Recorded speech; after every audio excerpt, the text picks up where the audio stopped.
Keletapit ovat 4 kaikkeen kyrpiintynyttä kaverusta. Kele, Tana, Tu ja Sviddunääs. Nämä televisiosta tutut tuittupäät keletapit ovat joulun toivotuin lahjavinkki Pukin konttiin.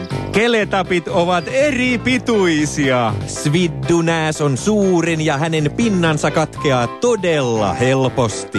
Tu on pienin, mutta hän kiroilee eniten. Tana on vihreä keletappi. Hänen suosikkieesineensä on koskenkorvapullo. Kele on keltainen ja hän saa usein raivokohtauksia. Keletapit vihaavat toisiaan hyvin paljon. Kun keletapit kyllästyvät toisiinsa tarpeeksi, he käyvät toistensa kimppuun ja repivät silmät toistensa päistä. Ja mikä parasta, keletappinuket myös puhuvat. Oi perhana! Nyt tuli turpiin! Jokaisella keletapilla on oma hokemansa. Jumankavi, tämä on keletappia, kohta lätty lätisee.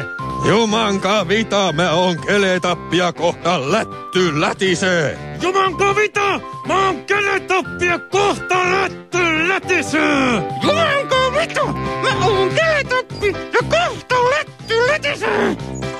Eikä tässä vielä kaikki. Mielenkiintoiseksi nämä TV:stä tutut törkyturpaiset raivopäät tekee heidän masunsa.